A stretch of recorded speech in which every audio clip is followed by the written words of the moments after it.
नमस्कार, स्वागत है आप सभी का अपना उत्तर प्रदेश में। आपके साथ मैं हूं पल्लवी रविंद्र सिंह। बहराइच के पूर्व सांसद सावित्रीबाई फूले बहराइच के थाना जलवा क्षेत्र के करनेडीह गांव में वर्तमान एससी प्रधान की हत्या के मामले में कार्रवाई न होने के कारण नाराज परिजनों के साथ आजवा कलेक्ट्रेट परिसर के बाहर धरना स्थल पर अनिश्चितकालीन धरने देने के लिए बैठ गई थी। आपको बताते चले, उनका कहना है कि प्रधान की हत्या के मामले में अभी तक कोई निष्पक्ष जांच कार्रवाई नहीं हुई है, जिससे पीड़ित परिवार 29 तारीख से धरने पर बैठा है। लेकिन अभी तक कोई कार्रवाई इस पूरे मसले पर नहीं की गई है, बल्कि पुलिस प्रशासन द्वारा परिजनों पर ही दबाव बनाया जा रहा है। उनका कहना है कि क्या हत्यारों को कहीं ना कहीं भारतीय जनता पार्टी का संरक्षण प्राप्त है। साथ ही उन्होंने कहा कि जब से भारतीय जनता पार्टी और आरएसएस की सरकार आई है, तब से लगातार दलितों का शोषण हो रहा है और वह दर बदर भटक रहे हैं। उनका कहना है कि तत्काल हत्यारों की गिरफ्तारी होनी चाहिए और इसके साथ साथ अगर गिरफ्तारी नहीं हुई तो धरना जो है वह अनिश्चितकालीन के लिए जारी रहेगा।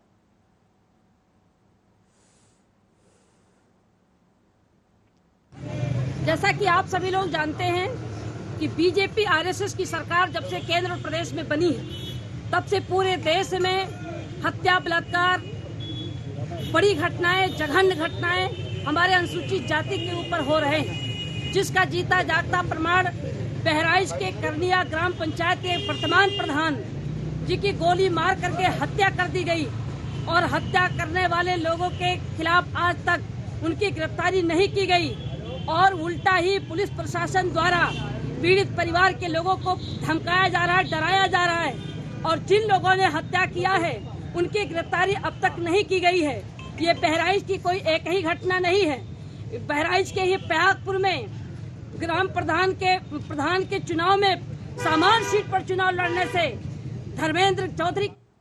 अगली खबर कासगंज से आ रही है, जहां एक व्यक्ति ने मानवता की मिसाल पेश की है। आपको बताते चले कि एक पक्षी को बिजली करंट लगने से बिजली के पोल से पक्षी जमीन पर गिर गया था, जिसके बाद भानु प्रताप ने पक्षी के हाथों से उठाकर उसकी मरहम पट्टी की, जिसके चलते उस पक्षी की जान बच सकी है।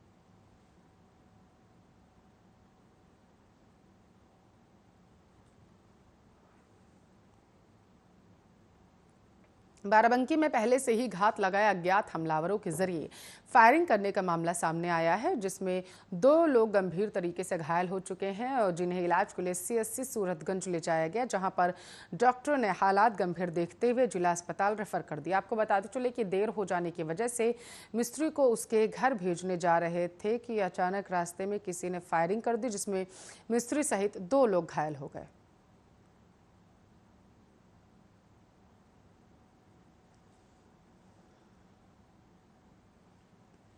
लखीमपुर खीरी में पुलिस थाने के पास एक बड़ी चोरी का मामला सामने आया है। बताया जा रहा है कि पुलिस चौकी के लगभग 100 मीटर की दूरी पर बीती रात अज्ञात चोरों ने एक ही मोहल्ले के मुराउन टोला कस्बे में चोरी को अंजाम दिया। साथ ही घर में घुसकर बक्से का ताला तोड़ लिया, सोने के जेवरात और 25,000 रुपए नकदी की चोरी को अंजाम दिया, जिसके बाद पुलिस पर कई सवालिया निशान अब खड़े हो रहे हैं।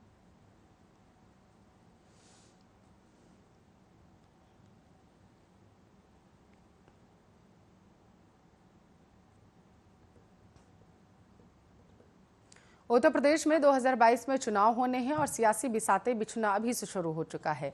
आम आदमी पार्टी, कांग्रेस, सपा और बीजेपी सभी की साख दांव पर है। जहां आम आदमी पार्टी दिल्ली की राजनीति से बाहर कदम रखना चाहती है, तो वहीं दूसरी तरफ सपा सत्ता में दोबारा वापसी करना चाहती है और प्रियंका गांधी का सहारा लेकर कांग्रेस अपना सालों का वनवास खत्म करना चाहती है। तो वहीं बीजेपी को 2024 में सत्ता में वापस आना है और राजनीति के गलियारों में कहते हैं कि दिल्ली का रास्ता उत्तर प्रदेश से ही होके जाता है। ऐसे में हाथों से बीजेपी सत्ता फिसलने नहीं देगी। उत्तर प्रदेश के दिल में क्या है, आप इस रिपोर्ट में समझिए।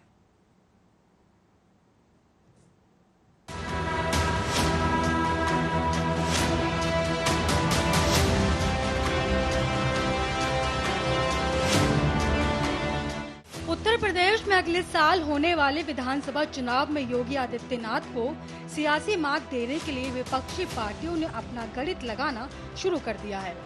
अब तक ये समझा जा रहा था कि अखिलेश यादव की समाजवादी पार्टी कांग्रेस और मायावती की बसपा के साथ गठबंधन कर बीजेपी का विजय रथ रोकने का प्रयास करेगी, लेकिन सपा ने कांग्रेस और बीएसपी को तगड़ा झटका दे दिया है। सूत्रों का कहना है कि समाजवादी पार्टी यूपी चुनाव में बसपा और कांग्रेस से गठबंधन नहीं करेगी। सपा सिर्फ छोटे दलों के साथ मिलकर चुनाव लड़ेगी। सूत्रों ने कहा है कि बीएसपी और कांग्रेस से सपा का गठबंधन नहीं होगा। सपा लगभग 5 से 6 छोटे दलों से गठबंधन कर यूपी चुनाव लड़ेगी। उत्तर प्रदेश विधानसभा चुनाव को लेकर सपा, बसपा और कांग्रेस रणभूमि में उतर गई है। तीनों ही दलों की नजरें एक दूसरे के वोट बैंक पर हैं। इन दिनों मायावती लगातार ट्वीट के जरिए सपा पर निशाना साध रही हैं। वहीं यूपी कांग्रेस अध्यक्ष अजय कुमार लल्लू ने भी सपा को आड़े हाथों लेना शुरू कर दिया है। ऐसे में इन तीनों विपक्षी पार्टियों का यूपी चुनाव में एक साथ आना लगभग नामुमकिन है।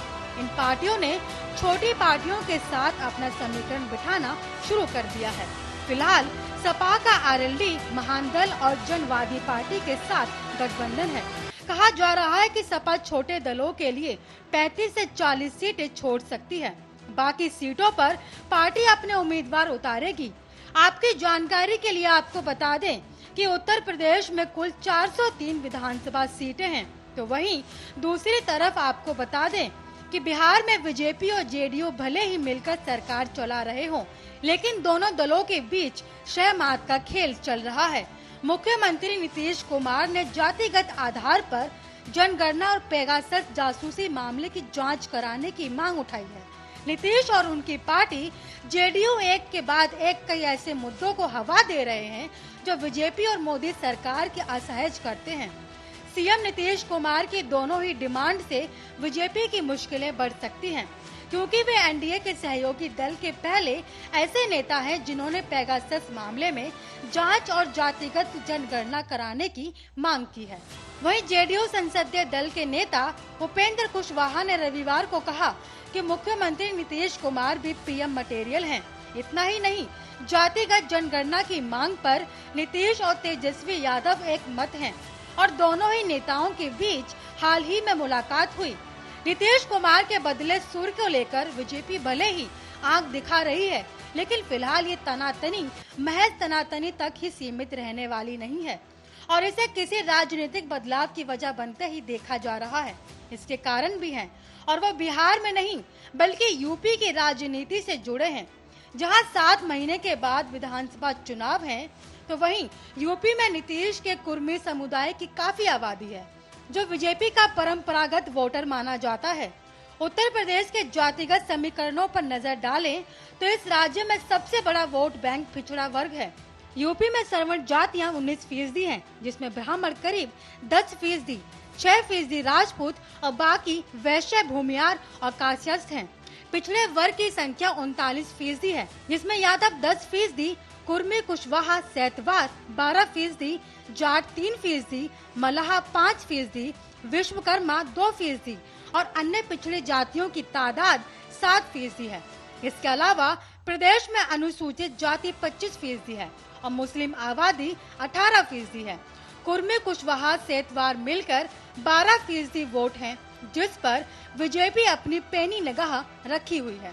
पूर्वांचल और अवध के बेल्ट में करीब 32 विधानसभा सीटें और 8 लोकसभा सीटें ऐसी हैं जिन पर कुर्मी, पटेल, वर्मा और कटियार मतदाता चुनावों में निर्णायक भूमिका निभाते हैं। पूर्वांचल के कम से कम 16 जिलों में कहीं 8 तो कहीं 12% तक कुर्मी वोटर राजनीतिक समीकरण बदलने की हैसियत रखते हैं। यूपी में रामस्वरूप वर्मा और सोनेलाल पटेल के बाद और इनके नहीं रहने पर देश में कुर्मी के बड़े नेता के तौर पर नीतीश कुमार ही हैं। जाहिर है कि बिहार के साथ साथ यूपी चुनावों में भी बीजेपी के लिए जरूरी है कि वो नीतीश को नाराज ना होने दे। नीतीश भी शायद इसे समझ रहे हैं और जानकर मानते हैं कि उनके तेवरों के पीछे भी यही कारण है। उत्तर प्रदेश में 2022 में 75 सीटों पर विधानसभा चुनाव होने वाले हैं, जिसे लेकर राजनीतिक पार्टियां एक्टिव मोड में हैं। भारतीय जनता पार्टी के दिग्गज नेता और यूपी के मुख्यमंत्री योगी आदित्यनाथ ने चुनावी विषाद की राजनीति और प्लानिंग पर मंथन का दौर तेज कर दिया है। 2022 का चुनाव योगी के लिए अग्नि परीक्षा होने जा रही है। संघ से लेकर बीजेपी के तमाम संगठन राज्य में एक्टिव हो गए हैं। प्रधानमंत्री नरेंद्र मोदी 15 जुलाई को लखनऊ में अपने संबोधन में सीएम योगी की जमकर तारीफ की थी, तो विपक्ष प्लानिंग में जुटा हुआ है। कांग्रेस, समाजवादी पार्टी और बसपा भी रणनीति बना रही है। अब देखना ये होगा कि सीएम योगी 2022 में विपक्ष को धराशायी पाने में सफल हो पाते हैं या नहीं। Special desk RA news.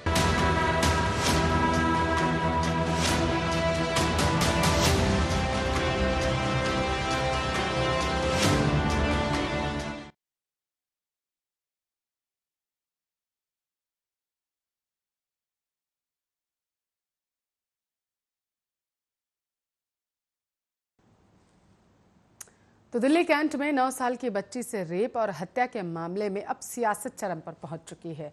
अब पक्ष विपक्ष के बीच एक दूसरे से बेहतर साबित करने की होड़ हो चुकी है।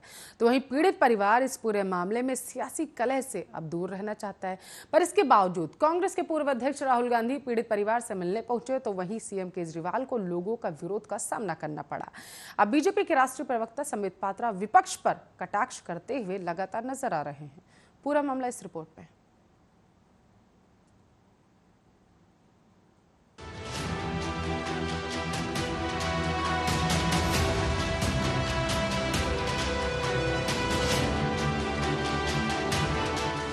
एक 9 साल की बच्ची की दर्दनाक मौत हो गई। पीड़ित परिवार इंसाफ की गुहार लगा रहा है। इंसानियत फिर एक बार शर्मसार हो गई। पर इन सबके बीच सियासत के सेनापति अपनी राजनीति चमकाने के लिए भी अवसर ढूंढने की फिराक में है। बता दें कि हाल ही में कांग्रेस के पूर्व अध्यक्ष राहुल गांधी मृतक बच्ची के माता पिता से मिलने पहुंचे, जहां राहुल गांधी ने अपनी गाड़ी में बैठाकर उनसे बात की और ढांढस बंधाई। साथ ही राहुल गांधी ने ट्वीट कर पीड़ित परिवार के साथ खड़े रहने की बात कही। लिखा कि माता पिता के आंसू सिर्फ एक बात कह रहे हैं कि उनकी बेटी, देश की बेटी, न्याय की हकदार है और इस न्याय के रास्ते पर मैं उनके साथ हूँ।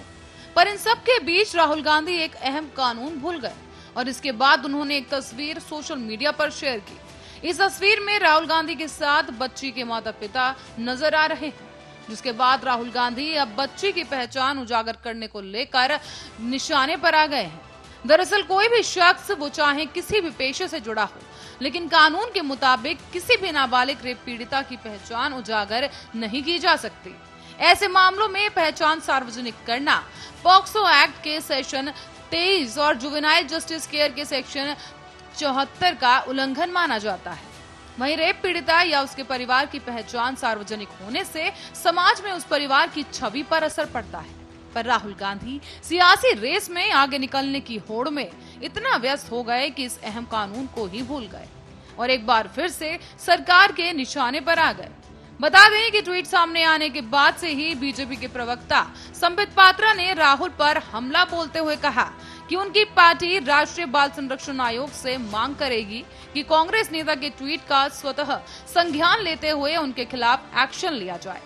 पात्रा ने यह भी कहा कि पीड़ित परिवार की फोटो शेयर करके राहुल गांधी ने कानून तोड़ा है। इतना ही नहीं, संबित पात्रा ने कांग्रेस शासित प्रदेशों में बच्चियों और महिलाओं के साथ हो रहे शोषण और रेप के मामलों की एक लंबी चौड़ी लिस्ट भी थमा दी। संबित पात्रा ने प्रेस कॉन्फ्रेंस कर कांग्रेस पर राजनीति करने का आरोप लगाया और कहा कि रेप की घटनाओं पर राजनीति नहीं होनी चाहिए। संबित पात्रा ने कुछ आंकड़े बताते हुए कहा, राजस्थान में पिछले 6 महीनों में रेप के मामलों में 30% बढ़ोतरी हुई है। कोरोना काल में रेप की घटनाओं में ये 38% का इजाफा है। इन घटनाओं पर कभी राहुल गांधी ने दुख जताया है क्या? क्या राहुल गांधी कभी उनके घर गए? नहीं ना। राहुल गांधी या प्रियंका गांधी ने इन लोगों के लिए एक बार भी आवाज नहीं उठाई। ऐसी ही घटनाएं पंजाब में भी हुई। संबित पात्रा के जुबानी हमले इतने पर ही नहीं थमे। उन्होंने आगे कांग्रेस पर सवाल उठाते हुए कहा कि दलित की बेटी हिंदुस्तान की बेटी है, उसे न्याय मिलना चाहिए। लेकिन क्या राजस्थान में रहने वाली दलित बेटी हिंदुस्तान की नहीं है? दलित की बेटी छत्तीसगढ़ की, क्या वो हिंदुस्तान की बेटी नहीं है? पंजाब की बेटी के साथ जघन्य अपराध होता है, क्या वो हिंदुस्तान की बेटी नहीं है? इसके बाद सीएम केजरीवाल भी पीड़ित परिजनों से मिलने पहुंचे, पर उन्हें लोगों के विरोध का सामना करना पड़ा। हालांकि बाद में मुख्यमंत्री वहां मौजूद मंच पर जरूर पहुंच पाए, लेकिन यहां भी वो मंच से नीचे गिर पड़े और उन्हें उल्टे पांव वापस लौटना पड़ा। तो वहीं अब दिल्ली सरकार की ओर से पीड़ित परिवार को 10 लाख रुपए की आर्थिक सहायता देने का ऐलान किया गया है। साथ ही इस मामले की अब मजिस्ट्रेट जांच करवाई जाएगी। बताते चलें कि सरकार की ओर से बड़े वकीलों को इस मामले की जांच में लगाया जाएगा ताकि दोषियों को कड़ी सजा मिल सके। आपको बता दें कि दरअसल एक 9 साल की दलित बच्ची के साथ कथित तौर पर रेप किया गया और उसकी हत्या कर दी गई। इलाके के शमशान घाट में काम करने वाले 3 लोगों ने उसका जबरन अंतिम संस्कार भी कर दिया। पुलिस के मुताबिक जांच में सामने आया है कि मासूम शमशान घाट से वाटर कूलर से पानी लेने गई थी और पानी भरते समय करंट लग गया, जिससे बच्ची की मौत हो गई। पर उधर लड़की की मां के अनुसार आरोपी ने कहा था कि अगर उसने इस मामले की सूचना पुलिस को दी तो उसके बाद पोस्टमार्टम होगा और लड़की के अंगों को काट दिया जाएगा, जिसके बाद उन्होंने जबरन शव का दाह संस्कार करने के लिए कहा। बच्ची की मां मदद के लिए चिल्लाई। इसके बाद इलाके के लोगों ने शव को चिता से नीचे उतारने में मदद की और अवशेषों को पोस्टमार्टम के लिए भेज दिया गया।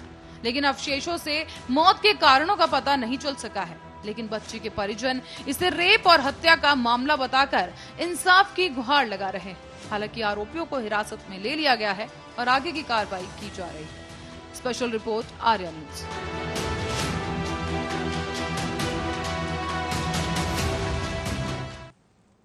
किसी राजनेता के लिए मामा शब्द का जिक्र आते ही जहन में मध्य प्रदेश के मुख्यमंत्री शिवराज सिंह चौहान का नाम आता है। शिवराज खुद को पूरे मध्य प्रदेश के बच्चों का मामा बताते हैं। लोगों से भावनात्मक रूप से जुड़ने की इस शिवराज टेक्निक का इस्तेमाल अब एक अन्य राज्य के मुख्यमंत्री साहब ने कर लिया। शिवराज के बाद अब उत्तराखंड के मुख्यमंत्री पुष्कर सिंह धामी ने कहा है कि हर बच्चे का मामा हूं।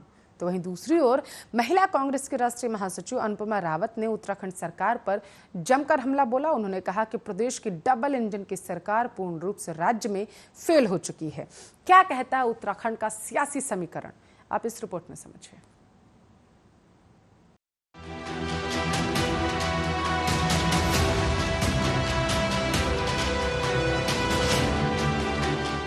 उत्तराखंड में विधानसभा चुनाव से पहले बीजेपी और कांग्रेस में जुबानी जंग तेज हो गई है।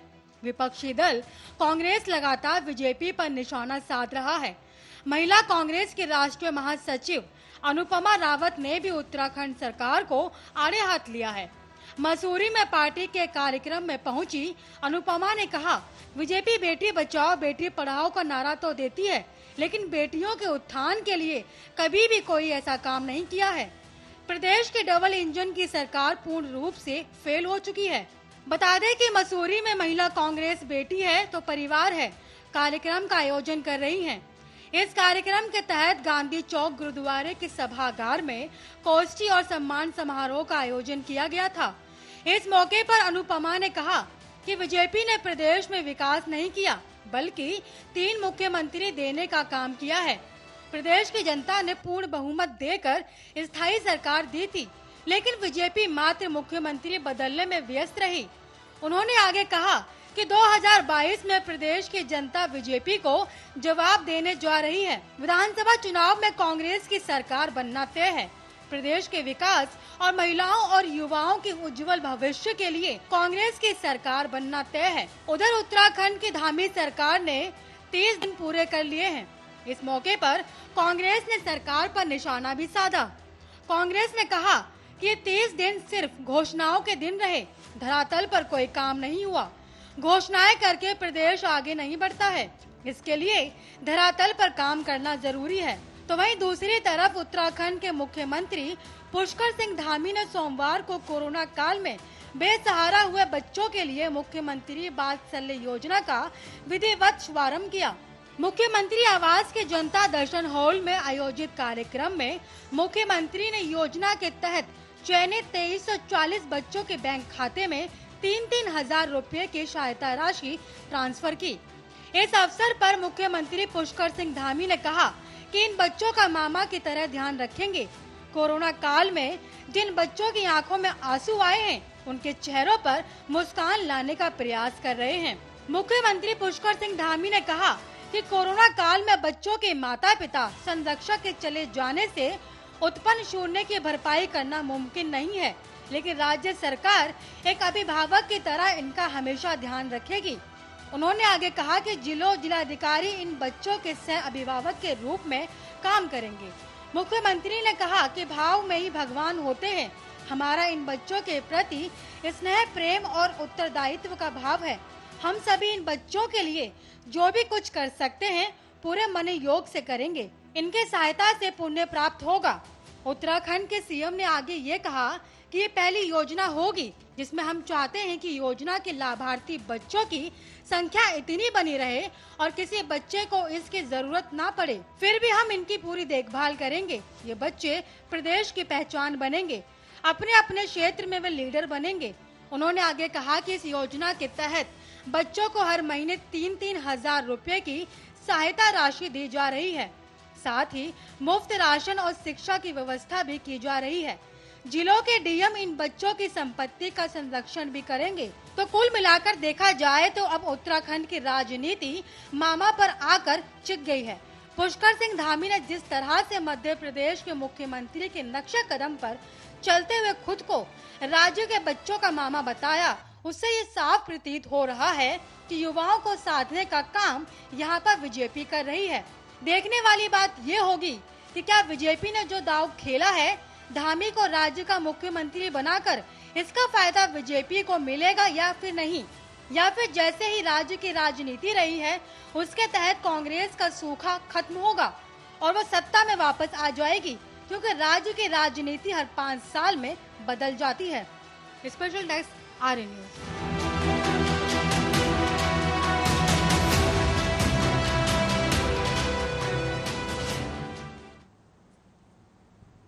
चलिए इसी रिपोर्ट के साथ इस बुलेटिन में बस इतना ही। बने रहिए हमारे साथ, देखते रहिए आरए न्यूज।